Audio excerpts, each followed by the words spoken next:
you have to realize from the outside looking in that as a farmer, my land is my base, and I have to have that base to have anything.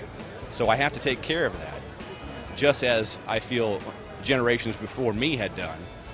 So it's only to my benefit and future generations' benefit for me to take care of that land through conservation practices, or even the reduction in herbicide use, anything to help make that land produce more for future generations, and in process, feeding the world.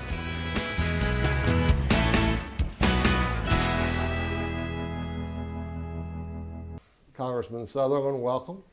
Thank you very much for having me. Why did you run for Congress?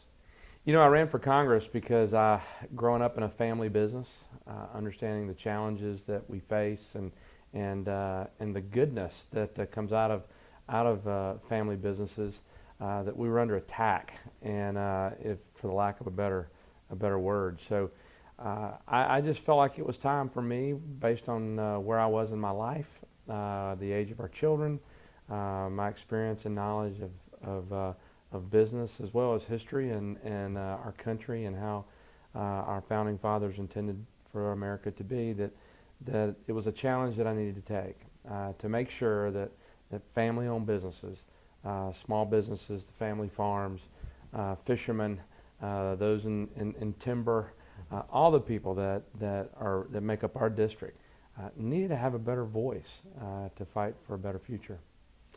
You're about to the end, or before long. Before you know it, you'll be to the end of the first year of this 112th Congress. Has it met your expectations? Well, I will tell you, there's nothing that you can read or watch to really get you totally prepared for what the experience is like. You know, I wish things happened faster. I wish the resolution that I would love to roll out in the best interest of business was faster. So no, and having never served in the Florida legislature, I literally went from small business to Congress, and so the learning curve here is pretty steep. But it's been a fascinating 7 months up to now. I'm learning a lot, great staff, learning how to rely upon the wonderful group of people that I work with. And I'm getting more and more exposure to the issues that we face. You know, I serve on 3 committees. Yeah. I serve on agriculture, natural resources, and transportation and infrastructure. So now that I've got those assignments and I'm working in the committees and subcommittees, I'm really understanding the issues a lot better than I did. So that's one of the things that I've enjoyed over the last 7 months, is to learn what's broken, what needs to be fixed, and how can we utilize our talents and abilities to fix it. You're on 3 committees: agriculture, transportation and infrastructure, and natural resources. What have you learned about agriculture from having served on the agriculture committee so far? Well, I'm impressed by the network of farmers, people that make their living in ag, and how committed they are to the legislative process.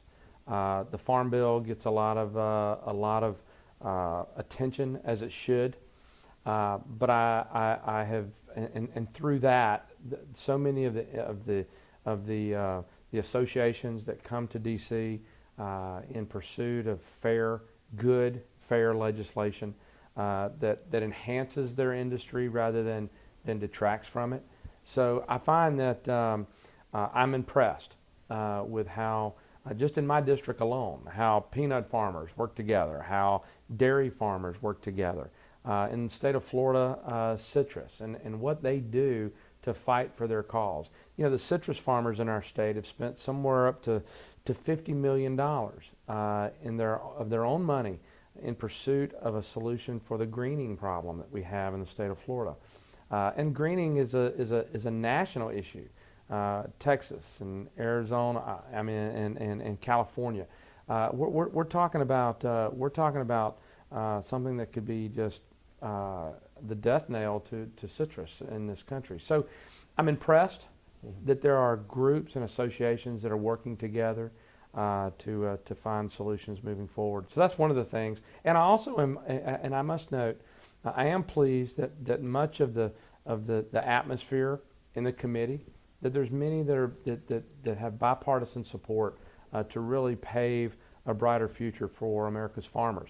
Not so in all my committees. Yeah. There's partisan atmospheres in many of the other committees on the Hill, but not in agriculture. Agriculture enjoys, I think, some camaraderie and a bipartisan attitude that is unique. Final question, tell me about your background and what you like to do to get away from it all. Well, I tell you, I grew up with the appreciation of the outdoors. I grew up in Panama City, Florida. That's my beautiful home. Part of the world. Oh, it's a beautiful part. We love fishing down there. We love hunting. We're in that forgotten part of the state of Florida. We're on Central Time, unlike most of the state. It's like South Alabama with a beach. So we love to hunt. We love to fish. We start our hunting early in the fall. We bow hunt, and then we push it to February. But in my family, and we incorporate all of our hunting and our fishing is family time. You know, we have the kids and my nieces and nephews. All of my family lives there. My 3 siblings, and so we really, when we go out on the boat, I mean, there's 10 to 12 of us on the boat, and we go, and there's kids everywhere. So that's really, if I have an opportunity to get away from the business at hand, I want to spend time with my family. I want to spend time, if I can, in the outdoors, because you can hear yourself think. You just come in contact with reality, and I enjoy reading, but I will tell you, there's no place like the outdoors, and when you're enjoying that with family, it's a little piece of heaven right here on earth.